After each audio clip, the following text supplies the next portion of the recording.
Dankie. Askies, voordat ek vergeet, ook baie welkom ook as daar besoekers vanmôre hier by ons is. Ons het vanmôre ook die bevestiging van volwasse kategete, baie welkom ook aan elkeen van julle en ook aan al die persone wat vanmôre ook inluister en later ook die erediens gaan luister, baie welkom ook aan elkeen van u. Ons begin vanmôre se erediens met die toetrede lied en dis uit Psalm 31, jy het dit nou ook geoefen, dis 'n pragtige psalm en ons sing daar strofes 1 en 7 en soos ek nou vra asseblief, ek mag nou nog nie sing nie, so sing asseblief namens my asseblief, ek waardeer, baie dankie.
Van 'n slaaf gerig is op die hand van sy eienaar en soos die oë van 'n slavin gerig is op die hand van haar eienares, so is ons oë op u gerig, totdat u oor ons ontferm.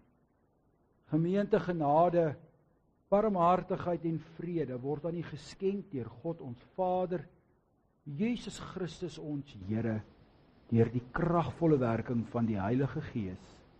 Amen. Gemeente, laat ons antwoord op die Here se seëngroet met die sing van 'n lofsang uit Gesang 525 strofe 1 en 3.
Broers en susters, ons almal ken die wet, maar die probleem is dat ons dit nie altyd ter harte neem nie.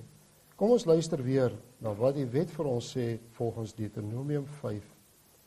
Die Here het gesê: Ek is die Here jou God wat jou uit Egipte, uit die plek van slawerny bevry het. Jy mag naas my geen ander gode hê nie. Jy mag nie vir jou 'n beeld of enige afbeelding maak van wat in die hemel daarbo of op die aarde hieronder of in die water onder die aarde is nie. Jy mag hulle nie vereer of dien nie, want ek, die Here jou God, hy is onverdeelde trou aan my. Ek reken kinders die sondes van hulle vaders toe, selfs tot in die 3de en 4de geslag van die wat my haat, maar ek toon my liefde tot aan die 1000ste geslag van die wat my liefhet en my gebooie gehoorsaam. Jy mag die naam van die Here jou God nie misbruik nie, want die Here sal die een wat sy naam misbruik, nie ongestraf laat bly nie. Jy moet die Sabbatdag so deurbring, dat jy dit heilig hou, soos die Here jou God jou beveel het. 6 dae moet jy werk en alles doen wat jy moet, maar die 7de dag is die Sabbat van die Here jou God. Dan mag jy geen werk doen nie, nie jy, of jou seun, of jou dogter, of die man of vrou wat vir jou werk, of jou bees of jou donkie, of enige dier van jou, of die vreemdeling by jou nie, sodat jou werksmense kan rus soos jy. Jy moet daaraan dink, dat jy in Egipte 'n slaaf was, en dat die Here jou God jou deur sy groot krag en met magtige dade daaruit bevry het. Daarom het die Here jou God jou beveel om die Sabbatdag te onderhou. Eer jou vader en jou moeder soos die Here jou God jou beveel het. Dan sal jy 'n lang lewe hê en sal dit goed gaan met jou in die land wat die Here jou God vir jou gee. Jy mag nie moord pleeg nie. Jy mag nie egbreek pleeg nie. Jy mag nie steel nie. Jy mag nie vals teen 'n ander getuig nie. Jy mag nie iemand anders se vrou begeer nie. Jy mag nie sy huis begeer nie.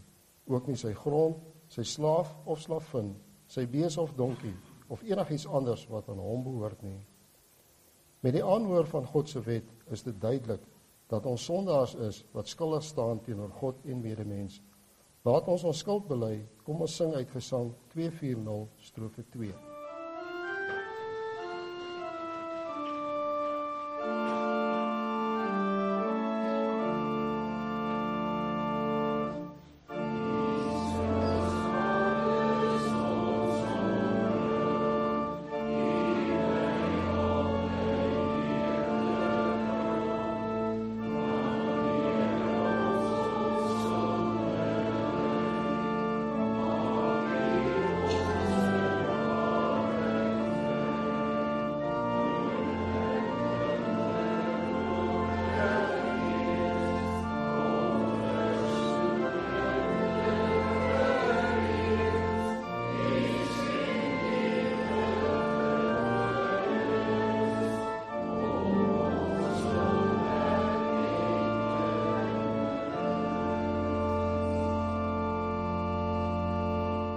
Broers en susters, in Romeine 1 vers 17 staan die volgende: In die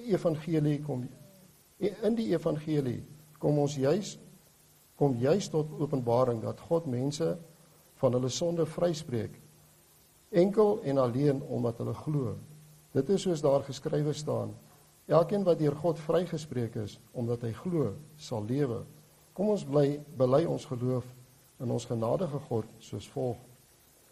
Ek glo in God die Vader, die Almagtige, die Skepper van die hemel en die aarde, en in Jesus Christus, sy eniggebore Seun, ons Here, wat ontvang is van die Heilige Gees, gebore is uit die Maagd Maria, wat gelei het onder Pontius Pilatus, gekruisig is, gesterf het en begrawe is, en ter helle neergedaal het, wat op die 3de dag weer opgestaan het uit die dode, wat opgevaar het na die hemel en sit aan die regterhand van God, die Almagtige Vader, van waar hy sal kom om te oordeel, die wat nog lewe en die wat reeds gesterf het.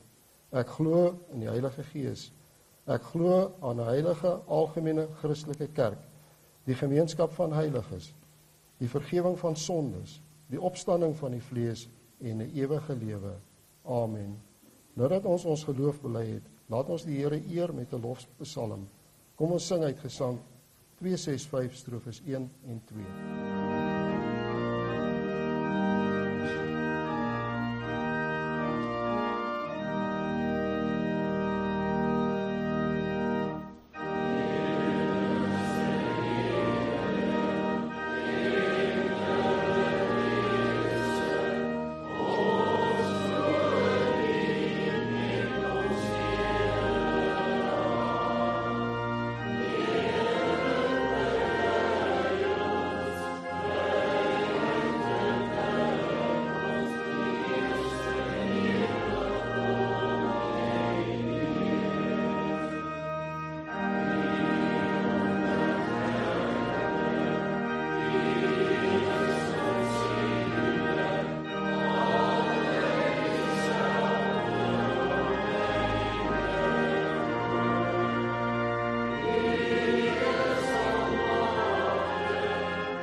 Geliefdes in ons Here Jesus Christus, ek vra dan nou dat die gelowiges wat hulle geloof wil bely, asseblief nou na vore sal kom.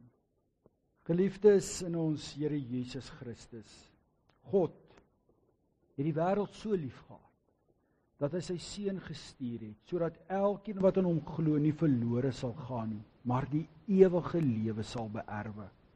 Met die doop bevestig God hierdie genade aan ons.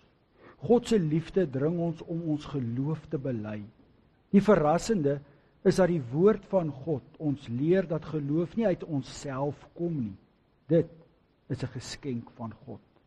Die Heilige Gees wek geloof in ons wanneer ons die woord van God hoor. Sommige van ons kon reeds van kleins af in God glo, ander van ons het God eers later leer ken. Geloof in Jesus Christus bring ons in 'n lewende verhouding met God. Hierdie verhouding word ook sigbaar waar ons meeleef met die kerk as liggaam van Christus. Dit is 'n voorreg om God se kinders te wees en aan sy kerk te behoort. Daarom bely ons telkens opnuut en met verwondering ons geloof. Hierdie verwondering dring ons om gereeld tot God te bid, die Bybel as die woord van God getrou te bestudeer en ons lewe daarvolgens in te rig. Wanneer ons bewus word van ons onvermoë om volgens sy wil te lewe, moet ons skuld bely en ons telkens voor God bekeer. As lidmate van sy kerk wil ons diensbaar wees in sy gemeente en ons hou aan die kerklike dissipline. God gebruik die opvoeding vanuit ons ouerhuise, die kerk se katekese en die prediking om ons oor al hierdie sake te onderrig. Die ouderlinge is tevrede dat julle voldoende onderrig is, dat julle besef wat die geloof in God beteken en hoe julle as Christene moet leef. Daarom kry julle nou die geleentheid om saam met die kerk van alle eeue julle geloof voor die drie-enige God en die gemeente te bely. Bely julle soos die kerk en saam met die kerk dat julle glo in die drie-enige God, Vader, Seun en Heilige Gees, wat ons van die sonde en die dood verlos het. Onderneem julle om by hierdie belydenis te bly, julle voortdurend tot die Here te bekeer en steeds te bid dat hy dit in julle sal volbring, en beloof julle om julleself diensbaar te maak en na die beste van julle vermoë en met toewyding die groei en die vooruitgang van die gemeente hier en ook so van die een heilige algemene Christelike kerk te bevorder. En ten laaste beloof julle ook om julle te onderwerp aan die kerklike opsig en tug. Annetjie, wat is hier op jou antwoord? Alwyn, Shanay, Maak, Allen Erasmus, ek doop jou in die naam van die Vader, die Seun en die Heilige Gees. Amen. Vanweer die feit dat julle gedoop is en op grond van hierdie belydenis wat julle sopas afgelê het, word julle uitgenooi om saam met die ander gelowiges aan die tafel van die Here te kom aansit. Mag ons hemelse Vader julle ook seën op hierdie lewenspad. En ons dink aan die woorde van die Hebreërs skrywer. Mag julle hierdie lewenswedloop suksesvol aflê, maar hou julle oë altyd gefestig op Jesus Christus, die begin en ook die volëinder van die geloof, want dan sal julle nooit geestelik moeg word en uitsak nie. Ek wil vra dat julle so na die gemeente sal draai asseblief, en dan broers en susters, en ons sing hulle dan die seënbede toe uit Gesang 268.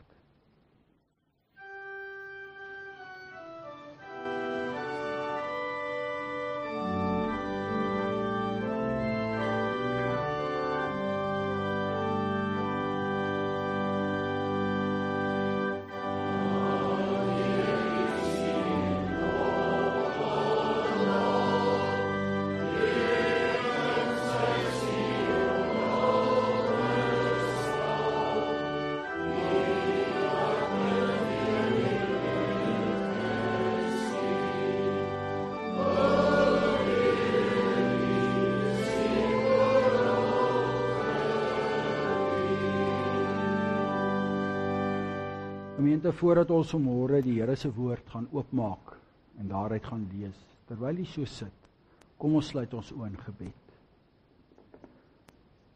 Here, ons hemelse Vader,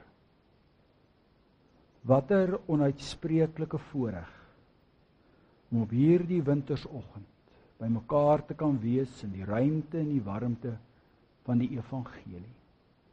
Wat 'n voorreg, Heer, om ons geloof weer te kan bely. Elkeen van ons, ook saam met hierdie nuwe belydende lidmate. Vader, om te kan glo, om te kan bely dat U die skepper van hemel en aarde is, om oortuig te wees dat U seun vir ons sondes gesterf het, die dood oorwin het, om te weet dat U Gees ons elke dag lei in die waarheid. Heer, dit is genade, onverdiende guns alleen. Here, hoe kan ons U ooit met woorde of dade ooit daarvoor genoegsaam bedank? Ons weet, ons skiet veel tekort. Maar dankie, Here, dat U met ons bemoeienis maak. Dankie, Here, dat U na ons uitreik. Dankie, Here, dat U ook U kerk hier op aarde seën en U kerk ook gebruik as voertuig om U evangelie te verkondig. Vader, ons is die bewus ook maar van ons eie beperkings, van ons menswees, ook van die sonde wat maar aan ons kleef. Maar tog, Here, het U iets in ons raak gesien wat U wil gebruik. Daarvoor dank ons U. Daarom pleit ons ook dat U ons so sal lei, dat wat ons sê, dit wat ons dink, dit wat ons doen, Here, dit vir U aanneemlik sal wees, dat dit inderdaad ook sal strek tot die vooruitgang van U kerk hier op aarde. Vader, ons bid vir hierdie skepping, ons bid vir hierdie wêreld, ons bid vir hierdie wêreld se mensdom, Heer, want hierdie wêreld is deurmekaar. Daar is soveel konflik, soveel magsvertoon, soveel magsmisbruik. Daar is soveel haat en nait. Ag Vader, ons bid dat die diepte en die waarde en die vrede en die verlossing van die evangelie ook diegene sal bereik, Heer, wat dit moet hoor. Maar Heer, gebruik ons as U kerk. Heer, mag ons nooit dink dat ek te oud of te jonk of te swak of onvolmaak is om diensbaar te wees nie. Elkeen van ons is diensbaar. Elkeen van ons is geroep. Dis genade om hier werksaam te mag wees. Ons bid vanmôre ook in die besonder, Heer, vir hierdie 4 persone, gelowiges, broers en susters, wat hulle geloof bely het. Vader, ons bid dat U hulle in die holte van die Vaderhand sal hou, hulle sal bewaar, sal seën en sal lei. Maar so, Heer, bid ons ook vir elke broer en suster in hierdie gemeente, vir elke familielid. Ons bid vir elke besoeker en gas ook hier vandag, Heer. U ken elkeen van ons se lewens. U weet wat in ons lewens aan die gebeur is. Vader, mag ons altyd bewus wees van U nabyheid, van U genade, maar ook van U verwagtings. Vader, ons bid, vergeef ook ons skulde. Heer, ons het so baie, maar U ken dit. Ook die wat ons wil wegsteek, ook die wat ons wegredeneer, U weet dit. Daarom bid ons, Heer, sien ons aan in U Seun Jesus Christus. So bid ons ook en kom ons na U toe in Sy naam, die Verlosser wat leef en regeer tot in alle ewigheid. Amen. Geliefdes, ons maak die Here se woord oop. En ons gaan vanmôre saam lees daaruit Matteus hoofstuk 20. Dis ook, ons fokus vanmôre weer ook op een van die gelykenisse van die Here Jesus, een van die 30, 'n baie interessante gelykenis. Eintlik saam met hierdie gedeelte moes ons eintlik die voorafgaande gedeelte ook gelees het, maar ons sal dit ook so in die prediking ook daarna verwys. Maar ons lees ons saam hier vanaf vers 1 in die Kansel Bybel is op bladsy 31 van die direkte vertaling, of ook bekend as die 2020 vertaling, en die opskrif hier is gelykenis van arbeiders in die wingerd. Die koninkryk van die hemele is soos 'n grondeienaar wat reeds vroegoggend uitgegaan het om arbeiders vir sy wingerd te huur. Nadat hy met die arbeiders op 'n denarius per dag ooreengekom het, het hy hulle na sy wingerd gestuur. Teen die 3de uur het hy uitgegaan en ander op die markplein gesien wat ledig staan en vir hulle gesê, gaan julle ook na die wingerd en ek sal julle 'n billike loon betaal. En hulle het gegaan. Teen die 6de uur en die 9de uur het hy weer uitgegaan en dieselfde gedoen. Teen die 11de uur het hy uitgegaan en ander gekry wat rond staan en vir hulle gesê, waarom staan julle die hele dag hier ledig rond? Hulle antwoord hom, omdat niemand ons gehuur het nie. Hy sê toe vir hulle, gaan julle ook na die wingerd.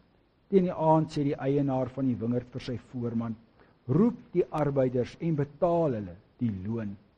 Begin by die laastes, tot by die eerstes. Die wat teen die 11de uur gehuur is, het gekom en elk 'n denarius gekry. Toe die eerstes kom, het hulle gedink dat hulle meer sal kry, maar ook hulle het elk 'n denarius gekry. Hulle het dit geneem, maar by die grondeienaar gaan mor.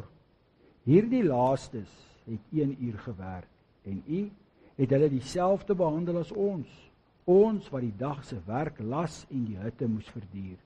Maar hy het een van hulle geantwoord, vriend, ek doen jou nie onreg aan nie. Het jy nie met my op 'n denarius ooreengekom nie? Neem wat joune is en gaan.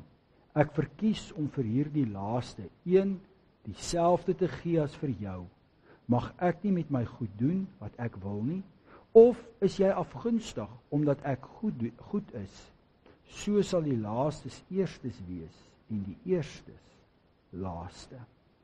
Geliefdes, tot sover ons skriflesing. Gras verdor en blomme verwelk, maar die woord van die Here bly vir ewig. Geliefdes, ons teksvers vanmôre is die gedagte hier uit vers 14. Neem wat joune is en gaan. Ek verkies om vir hierdie laaste een dieselfde te gee as vir jou. Mense op vers 15 ook kom by lees, mag ek nie met my goed maak wat ek wil nie, of is jy afgunstig omdat ek goed is. Liefdes, met die lees en die aanhoor van hierdie gelykenis, laat dit bepaalde vrae by 'n mens. Dis 'n gelykenis wat ons in die laaste tyd dalk iets wat anders sal hoor, anders sal beleef as 'n hele klompie jare gelede. Ons bevind onsself in 'n wêreld en in 'n vrye markstelsel. Werk dit so, jy ontvang 'n verdienste wat jy gelewer het. Ons ken die konsep van loonarbeiders baie goed. Die van ons wat rekening kind op skool gehad het, die van u ouerlidmate wat boekhou gehad het, en die kinders vandag het EBW, leer van 'n loonjoernaal, en dan moet ons altyd daar gaan uitwerk het, as 'n persoon vir soveel ure gewerk het, het hy soveel verdien, en dan moet ons daai sommetjies maak en dit in die loonjoernaal skryf, en die goed moes gebalanseer het. Baie van ons werk elke dag ook daarmee, die van u wat ook besighede het, weet ook baie goed hoe hierdie hele saak rondom loonarbeid werk. Vandag het hulle ook die klokstelsel en boeke wat ingevul word om seker te maak dat 'n persoon sy regte geld ontvang, want ons weet wat so onrus dit kan veroorsaak, arbeidsonrus, as mense nie reg vergoed word nie. Maar dis in 'n normale samelewing. Dis hoe die arbeidsmark veronderstel is om te werk. Dis tog immers regverdig. Jy betaal iemand wat hy of sy verdien. Die rede waarom ek sê ons hierdie gedeelte iets wat anders hoor vandag, is omdat ons nou in 'n samelewing is, en veral hier in Suid-Afrika, waar regverdigheid maar baie skaars is. Ons word gebombardeer met kwotastelsels, mense wat hulle besighede moet afstaan en mense wat nie daarvoor gewerk het nie. Baie van u verrig werk in die staatsdiens en in plekke en word nie werklik daarvoor vergoed nie. Ja, mense werk oortyd en doen ekstra werk sodat die besigheid kan voortgaan, sodat 'n staatsdepartement kan voortbestaan en ander loop weg met die bevorderings en die geld. So ons lees ook iets van hierdie onregverdigheid raak. Ons beleef dit en dit maak vir ons nie sin nie. Dalk is daar van u wat vanmôre ook met die aanhoor van hierdie gedeelte gehoor het en gedink het, maar kan die koninkryk van die Here so werk met soveel onregverdigheid? Ons sien wat gebeur in die ekonomie in ons land met hierdie soort van onregverdigheid. Ons hoor hoeveel miljoene werksgeleenthede al verloor is. Ons hoor selfs deesdae van spookwerkers wat geld verdien. So tong in die kies. Nou die dag toe ons in die kar ry en hulle praat oor die spookwerkers, toe vra Stefan, wat is 'n spookwerker? En ek verduidelik vir hom, toe sê hy, ja pa, dis nogal 'n werk wat ek eendag sal kan doen. Maar dis die samelewing waarin ons leef. Nou, hoe verstaan ons hierdie gelykenis? Hoe verstaan ons wat die Here Jesus vir ons probeer sê? Is hierdie gedeelte, soos die vraag vanmôre is, na aanleiding van ons tema, is dit werklik onregverdig, of is dit dalk genade? Ons gaan dit verduidelik aan die hand van hierdie gedeelte, maar ons moet ook weer eens die agtergrond van hierdie gelykenis verstaan. En tog interessant, die Griekse teks gee nogal vir ons daai gedagte dat ons die voorafgaande in gedagte moet hou. Want die Griekse woord word in die ou vertaling van 33 en 53 vertaal met maar. Maar met die koninkryk, die direkte vertaling praat net van die koninkryk, en dan die 83 vertaling sê met die koninkryk, of met die koninkryk sal dit so wees. Maar daai maar, die voorafgaande gedeelte is baie interessant, 'n baie bekende gedeelte wat elkeen van ons baie goed ken. Dit handel oor die ryk jong man wat by die Here Jesus kom en sê, en dan so mooi sê, Here, wat so goeie daad, of wat so goeie ding, of wat goeds moet ek doen om die koninkryk te beerwe? En dan vra die Here Jesus vir hom, waarom praat jy met my oor wat goed is? God alleen is goed. En daardie gedagte kom ook voor in ons teksgedeelte vanmôre, en besonder in vers 15. Raak jy nou afgunstig omdat ek goed is? En dan kom die Here en sê vir hom, volg die wette van Moses. En dan sê die jongman, maar ek het dit alles stiptelik gedoen, presies, net soos die fariseërs. En dan sê die Here vir hom, nou goed, gaan verkoop alles wat jy het. En dan kom jy terug en volg my. Word arm soos ek arm is. En dit weet ons is te veel vir hierdie jong man. En hy loop weg met kop onderste bo. En dan kom die disippels en dan konfronteer die Here Jesus en sê, Here, maar wie kan dan gered word? En dan sê die Here Jesus dan, wat vir mense onmoontlik is vir God moontlik. En dan kom Petrus en hy sê, Here, maar ons het alles agtergelaat, want hulle gaan dink nou so bietjie. En hulle het inderdaad, hierdie disippels het hulle hele lewe agtergelaat om die Here Jesus te volg. Hy sê, Here, maar ons het dit dan gedoen. Wat gaan ons kry? En dan kom die Here Jesus in die voorafgaande gedeelte, hier in die einde, en ek lees dit vir die in vers 29, sê, en elkeen wat hulle huis of broers of susters of vaders of moeders of kinders of grond agtergelaat het ter wille van my naam, sal 100 maal soveel ontvang en die ewige lewe erf.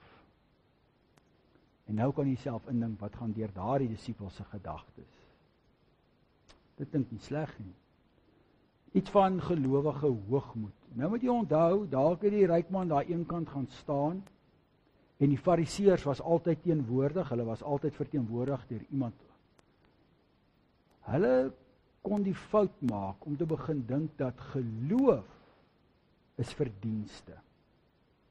Jy moes bepaalde goed doen om beloon te word.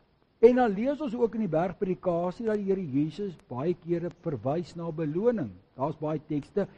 Matteus 5 vers 12 en sê julle moet vreugdevol en bly wees, julle beloning sal baie wees. En ja, dit maak vir ons sin. Maar nou kom die Here Jesus en hy spreek dit aan in hierdie gelykenis, met die maar gedagte. Maar in die koninkryk van die Here werk dit anders. En dan gebruik hy 'n beeld wat mense in daardie tyd baie goed verstaan het. Die beeld van 'n wingerd, en die eienaar van 'n wingerd, 'n landheer, grondeienaar. En dit is oestyd.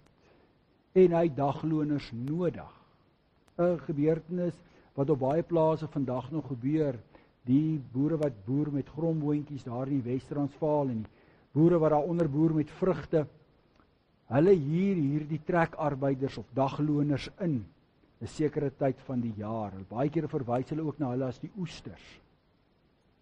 En dan word daai mense natuurlik vergoed op grond van die ure wat hulle gewerk het. En nou vertel die Here Jesus, hierdie eienaar, en ons het baie duidelik dat hierdie eienaar is God waarna die Here Jesus verwys. Hierdie eienaar kom die oggend vroeg 6:00, heel waarskynlik daar op 'n plein, 'n plek waar mense bymekaar kom, en hy huur 'n klomp arbeiders. En ons lees, interessant, hy kom met hulle ooreen oor 'n denaria. Nou wat 'n denaria was, ons het al by geleentheid gesê, dit was 'n Romeinse muntstuk, en dit was maar algemeen aanvaar as 'n dagloon se geld. Dit was genoeg gewees om vir 'n dag te kon oorleef, om kos te kon koop en so meer.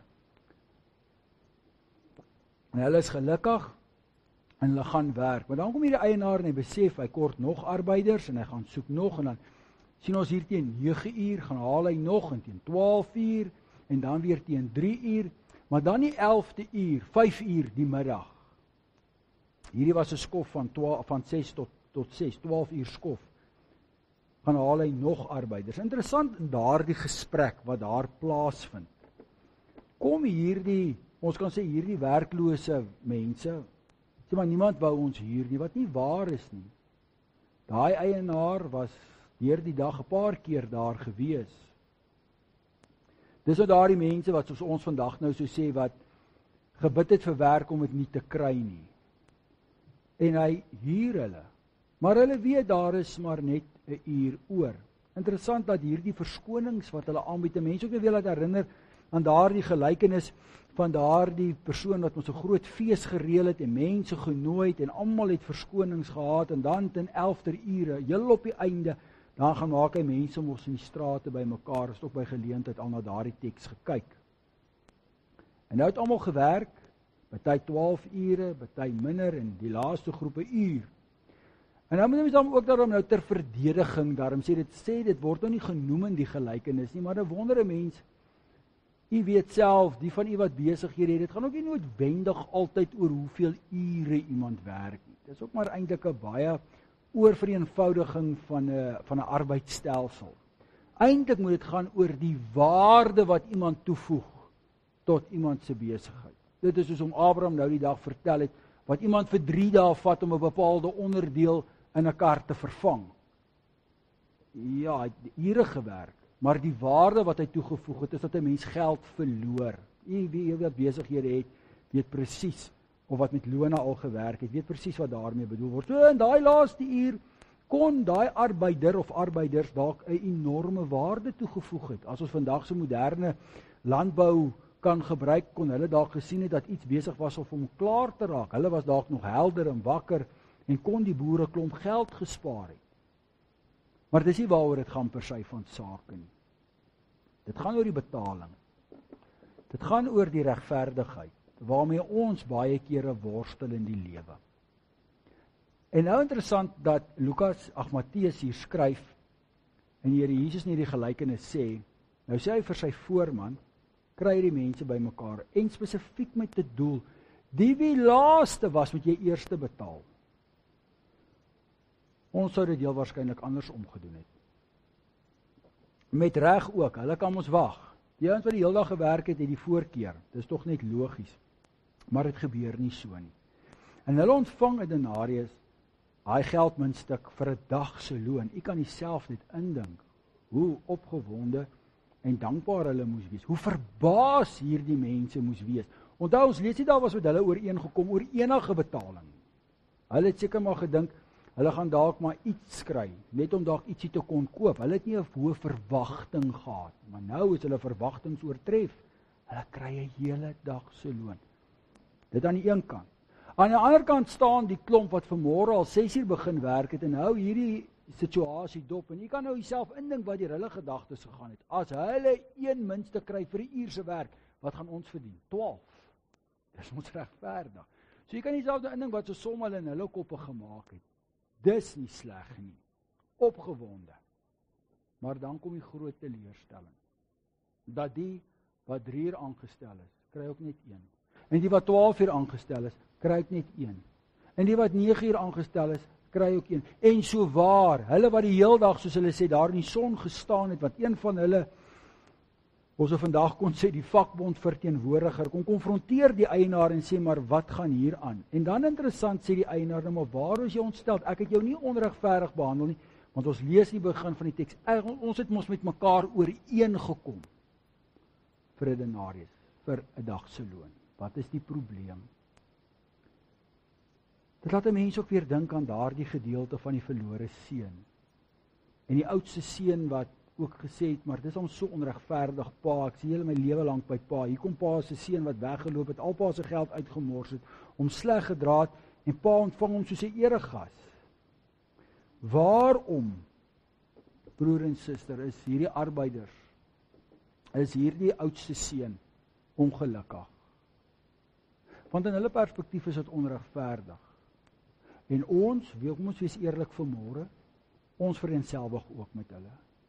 Ons ervaar ook vandag baie onregverdigheid in ons land, in die samelewing, baie onregverdigheid in die lewe. En die kerk word dit ook nie gespaar nie. Ons raak ook maar baie kere nikkerig en kwaad in die kerk, as sekere mense beter posisies het, of ander mense trek voordeel uit ander mense se arbeid. Baie kere praat ons by die kerk van die simpel 7 wat hulle altyd moet doodwerk, en ander wat die voordeel trek. Ek moet eerlik wees, ek het ook al baie kere gedink, veral as dit kom by begrafnisse, al die moeite wat ons as 'n gemeente indoen en ander mense moet doen, en ander mense kom met en trek die voordeel. Want u weet, om so kerkgebou en kompleks so netjies in stand te hou, is nie maklik nie. Maar broers en susters, dis hoe ons na die lewe kyk. En ons begin al reeds vroeg, die kinders. Dis nou eksamentyd en die kinders kry nou hulle punte. En dan hoor hulle vriend of vriendin het beter gedoen en dan raak ons kwaad. Want ons voel dis onregverdig. Ek het meer tyd ingesit. Ek was meer pligsgetrou. Hoekom gee die onderwyser vir daardie leerder meer punte as vir my? Maar broers en susters, by God werk dit anders. Want jy sien, die wingerd waaroor daar hier gepraat word, is die weg na die koninkryk van God. Want dis die onderliggende vraag in hierdie hoofstuk 19 en 20 is, hoe kom ons by die koninkryk? Wat moet ek doen om dit te bereik? Net voor die gedeelte oor die ryk jong man is dit daai bekende gedeelte oor die kindertjies, en dan sê die Here Jesus, laat staan die kindertjies, en moet hulle nie verhinder om na my toe te kom nie, want die koninkryk van die hemel is juis vir mense soos hulle. Hierdie vraag, ons elkeen is arbeiders in die wingerd van God. Elkeen van ons is besig om te werk. Maar nou maak ons 'n denkfout.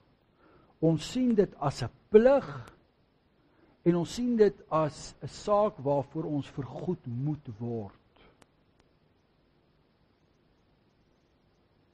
Die Here werk anders, broers en susters. Om in die wingerd van die Here te werk. En ons kan baie voorbeelde gebruik, baie metafore in die Bybel, om deel van God se volk te wees, om deel van God se kerk te wees, om deel van God se gesin te kan wees. Deel van die liggaam van Christus. Is nie 'n plig of 'n reg of 'n pad tot verdienste nie. Nee. Dis 'n voorreg. Dis genade om deel te mag wees van God se werk. En daarom gaan hierdie gelykenis oor God se goedheid. Oor God se genade. Om dit te verduidelik vir die kinders wat van jong mense wat hier is. Jy weet, en dit is ook ons nou weer tyd van die jaar, die 3de kwartaal is altyd take. Ek kan onthou veral in die laerskool. Dis net taak op take. En dan moet jy as ouer inspring, en hulle vra baie keer van die kinders die verskriklik so goed om te bou, huiskrane en goed, en dan maak jy planne en jy bel en jy gaan soek en jy gaan koop die goed en jy bou maar die goed vir die kinders. En die kind keer daai taak in en die kind se naam staan daarop. En dan raak ons as ouers nog baie keer in nikkerig ook as ons oortuig is die punt is nou nie wat dit moes wees nie. Maar iets daarvan. Dis nie ons goeie werk nie. Maar dit word aan ons toegedig. Ons naam word opgegee en ons ontvang die hoogste betaling. Want ons het ook 'n ooreenkoms met die Here. Wat ooreenkoms wat die Here vir ons gemaak het? Hy gee vir ons genoeg. Wat leer die Here Jesus ons om te bid? Here, gee ons daaglikse brood. Wat sê die psalmdigter? Een dag in die huis van die Here is beter as 1000 daar buite. Daardie een dag by wyse van spreke is 'n loon wat ons ontvang, is 'n ewigheidsloon. Dis genoeg om vir ewig te lewe. En genadiglik, broer en suster, gaan dit nie oor ons doen en laat en prestasies nie. Hierdie gedeelte gaan nie oor die onreg nie. Nee, dit gaan oor die genade van God, oor die goedheid van God, maar boals ook oor die voorreg wat dit is. Wat 'n voorreg ons het om in die koninkryk, in die wingerd van die Here te kan werk. Daarom is dit so groot voorreg, wil ek dit vanmôre ook vir die nuwe Belyn lidmate op die hart druk. Die Here is goed, die Here is oneindig goed, en dis 'n groot voorreg om deel te mag wees van die Here se wingerd. Ons kla so baie kere in die lewe oor dinge wat ons bereik het en dinge wat ons nie bereik het nie. Ek het die voorreg om vanmôre ook my verjaarsdag te kan vier, en ek weet almal gaan 'n wonder en vra hoe oud is Domie, dis my 47ste verjaarsdag. Ja, ek sien daai middeljaar, en ons het almal maar seker maar middeljarige krisisse. Jy weet, ons kyk terug en ons kyk vorentoe, mense wonder oor 'n klomp goed, en mense is oor baie goed dankbaar, en baie goed is 'n mens spyt, en mens wonder wat hou die toekoms in. Maar weet jy, broers en susters, ons moet 'n bietjie 'n kopskuif maak. Hierdie gedeelte leer ons om dankbaar te wees vir wat ons het. Dankbaar te wees vir die voorreg wat ons het, om te kan deel wees van die Here se wingerd.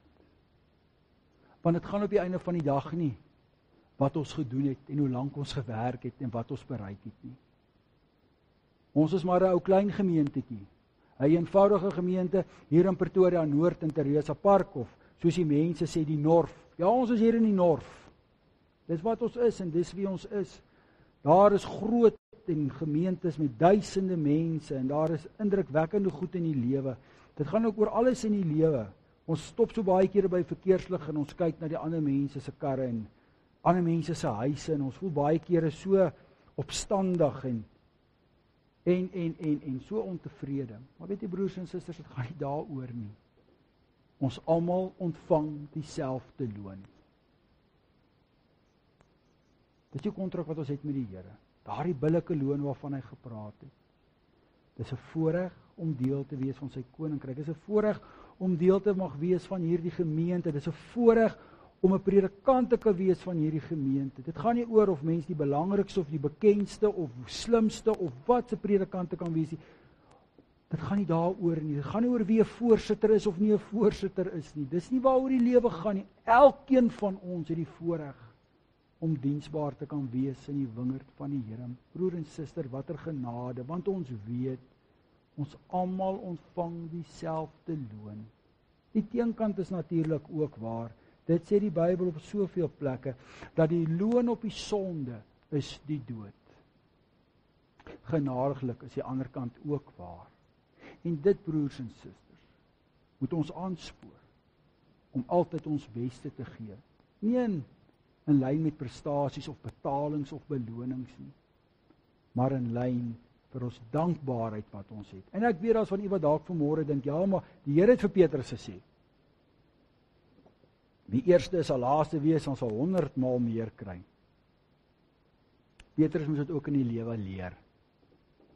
Hy en elkeen van die apostels het ook eers die laaste geword, voordat hulle die eerste geword het. Elkeen van hulle het met hulle lewe betaal, en so sal elkeen van ons ook eers hierdie wêreld moet afsterf, om eerste te kan word, om ons beloning te kan ontvang.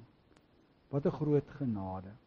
Mag ons hemelse Vader ons elkeen in sy wingerd seën, en mag elkeen van ons met toewyding, entoesiasme, maar boals met dankbaarheid leef en werk tot eer van God. En mag ons elkeen, elke dag, die goedheid van ons hemelse Vader ervaar.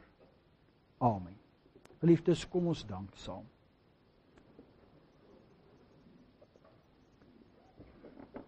Ons hemelse Vader, o Here, ons leef in 'n wêreld en ons leef in 'n land met soveel onregverdigheid. Vir alles het kom by arbeid, vir alles het kom by prestasies en verdienste. Here, help ons dat ons nooit daardie denkfout sal maak om te dink dat die koninkryk ook so werk. Genadiglik, Here, werk dit nie so nie. Die koninkryk is nie iets wat ons moet verdien of voor moet werk nie. U gee dit vir ons, uit U goedheid, vir elkeen van ons. Dankie daarvoor, Here. Maar Here, dankie dat U ons op deel maak van U wingerd, van U koninkrykswerk ook hier op aarde. Maak nie saak hoe jonk of hoe oud ons is nie. U gebruik elkeen van ons. Maak nie saak wat 'n verskonings ons het nie. U roep ons op om diensbaar te wees. Maar Heer, vanuit onsself is ons nie daartoe in staat nie. Daarom bid ons vir die leiding van die Gees in ons. Bid vir die helderheid van U woord. Ons vra, Heer, dat U met elke belydenende gelowige, ook kerke, ook wat hier vandag verteenwoordig word deur familie en vriende, dat elkeen diensbaar sal wees in U wingerd. Want Heer, ons is op pad om U loon te ontvang. Dankie vir U goedheid, wat ons elke dag in hierdie lewe reeds kan ervaar. Vader, hou U hand van bewaring oor ons elkeen uitgestrek. En dankie, Heer, vir elke dag en elke jaar wat U aan ons lewens toevoeg. Dis onverdiende genade alleen. En ons bid dit in die naam van ons Heer, Jesus Christus. Amen. Geliefdes, ons slotsang kom daaruit Gesang 514 uit, en dan na die uitspreek van die seën, sing ons saam uit Gesang 286. Ons sing dan nou saam, daaruit Gesang 514.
Gemeente, ontvang die seën van die Here en gaan in sy vrede.